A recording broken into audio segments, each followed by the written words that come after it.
այլ զբաղվի մարտական պատրաստությամբ եւ բարձրացնի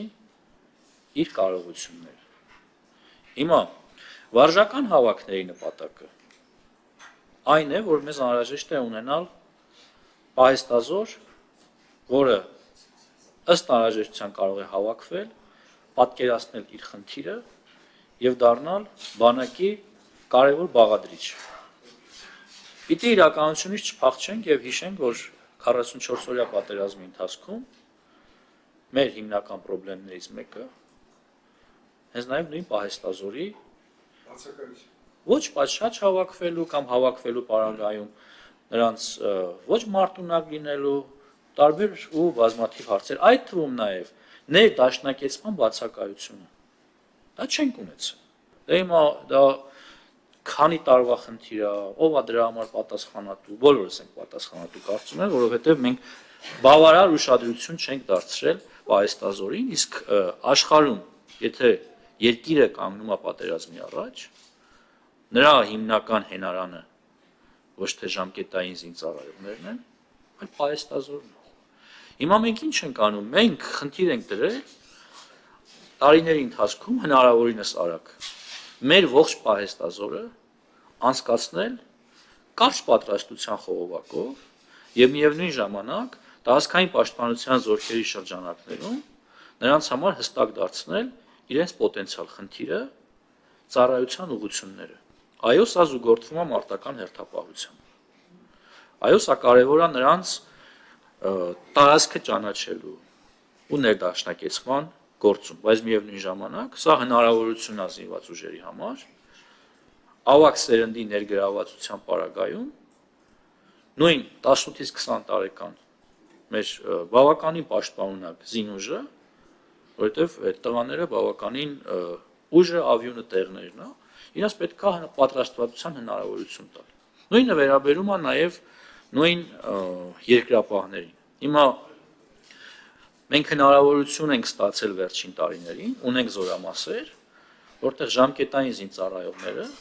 ըստ էության մարտական հերթապահության չեն զբաղվում են պատրաստությամբ։ Ըստ անհրաժեշտության ես ձեզ առանձին կարող եմ այդ զորամասերի մասին ինֆորմացիա տալ։ Իմացողները նույնիսկ կարող են իմանալ, որ զորամասերի մասին է խոսքը։ Այսինքն, եթե մենք ունենք այդ հնարավորությունը, որ ոչ թե մեր զինուժը գամենք առաջնագծին 14-օրյա, այսօր արդեն մեր կարգը թույլ է տալիս 20-օրյա մարտական հերթապահության, այլ նրանց ռեսուրսը օգտագործել պատրաստվածության բարձրացման համար, ինչի դա չանենք։ Այսինքն, եթե միանգամից կարողանում ենք լուծել բազմաթիվ խնդիրներ, պատրաստությունից, ներդաշնակեցումից, տարածքի խնդրի ճանաչելիությունից, մարդկանց բանակին կապելու, այդ թվում նաև պոտենցիալ պահեստազորին, մենք դեպքեր ենք ունեցել, հիմա էլ ունենք դեպքեր, մարդը 45 տարեկան է, երբեք վարժական հավաքի չի մասնակցել։ Սա աննորմալ երևույթ է, եւ մենք ընդհանրապես փորձում ենք սա դարձնել նորմալ, ինչը կարծում եմ, որ պիտի գնահատվի, ես ձեր խոսքի մեջ իհարկե որևէ քննադատություն չտեսա, մտահոգություն տեսա, ես ուզում եմ փարատել ձեր մտահոգությունը, ով ասել, որ սրատական հաշվարկներ, իսկ ինչ է լինելու 1.5 տարի հետո, 1.5 տարի հետո լինելու է, որ երկու զորակոչ կամ երկու զորակոչի այն հատվածները, որոնք պայմանագիր չեն կապել պաշտպան հայրենացով, պիտի զորացել են։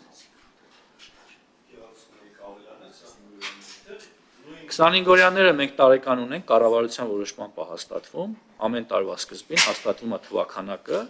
25 թվականի համար ունեցել ենք 16000, 26 թվականի համար նախատեսում ենք 20000, մեր միջինը պիտի լինի 20000։ Այսինքն 20000 պահեստազորային պիտի ներգրավի վարժական հավաքների։ Իհարկե, այստեղ կարևոր է նաև զինկոմիսարիատի պատրաստվածությունը, իրենք են մեզ ինֆորմացիա տալի, ինչքան պահեստազորային կարող են ներգրավել, եւ մենք ըստ դրա կողմնորոշվում ենք։ Շնորհակալություն, պարոն նախարար, ես մի հարց ունեմ։ Արձագանք։ Խնդրեմ։ Պարոն Պապիկյան, ընդհանուր թվակազմի վերաբերյալ ասեք, ավելացում ենք ունենում, թե պակասում ենք ունենում, առանց թիվ հնչեցնելու, բայց բանի համար եւ երկրապահի համար ասեք, Մեկ էլ եթե արձագանքի հնարավորություն էլ չեմ ունենալու, քանի որ զինկոմիսարիատներից խոսացիք, նաև